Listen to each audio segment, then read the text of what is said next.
Good afternoon everyone, कैसे हैं आप लोग। जय मां सरस्वती लाइब्रेरी की ओर से आपको प्यार भरा नमस्कार। मैं आपका मित्र ब्रजेश राय। दोस्तों, हाल ही में चीफ इलेक्शन कमीशन की नवी नियुक्ति हुई है, यानी कि जो हमारे राजीव कुमार थे उनका स्थान किसने ले लिया है, ज्ञानेश्वर कुमार ने ले लिया है।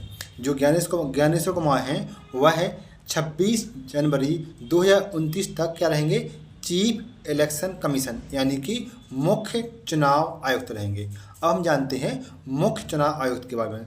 दोस्तों, मुख्य चुनाव आयुक्त का जो मुख्य कार्य होता है वह होता है भारत में जो लोकसभा, राज्यसभा, राष्ट्रपति, उपराष्ट्रपति एवं विधानसभा और विधान परिषद के जो चुनाव होते हैं उन्हें कंडक्ट कराता है। ठीक है। इस जो संस्था है क्या है, स्वतंत्र निकाय है। इसकी स्थापना 26 जनवरी 1950 को की गई थी।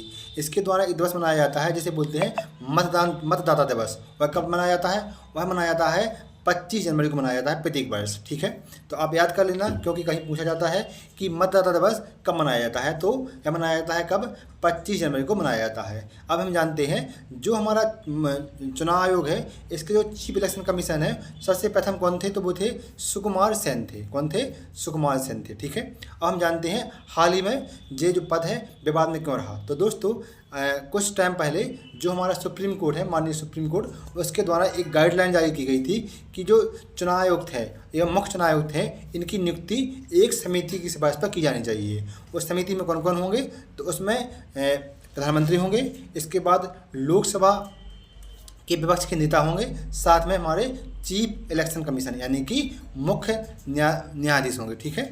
लेकिन बाद में सरकार के द्वारा एक कानून पारित किया गया, वो था मुख्य चुनाव आयुक्त एवं चुनाव आयुक्त मुख्य चुनाव आयुक्त नियुक्ति सेवा शर्तें अधिनियम 2023। उसमें बताया गया कि जो मुख्य चुनाव आयुक्त की नियुक्ति होगी वह एक समिति की सिफारिश पर होगी। समिति के सदस्य कौन कौन से होंगे, प्रधानमंत्री होंगे, लोकसभा के विपक्ष का नेता होगा, साथ में गृह मंत्री होंगे। इसमें जो CJI थे यानी चीफ जस्टिस ऑफ इंडिया थे, उन्हें इसमें शामिल नहीं किया गया। ठीक है। उसी आधार पर है नियुक्ति की गई है, किसकी, ज्ञानेश्वर कुमार की गई है। ठीक है। अब हम जानते हैं थोड़ा सा और इसके बारे में। तो दोस्तों, जो चुनाव आयोग है, तो पहले जो क्या था, एक सदस्यीय संस्था थी, लेकिन अक्टूबर 1989 में इसे 2 सदस्यीय संस्था बनाया गया था। लेकिन 1 जनवरी 1990 को पुनः इसे एक सदस्यीय कर दिया गया था। बाद में अक्टूबर 1990 को पुनः इसे बहुसदस्यीय संस्था कर दिया गया है।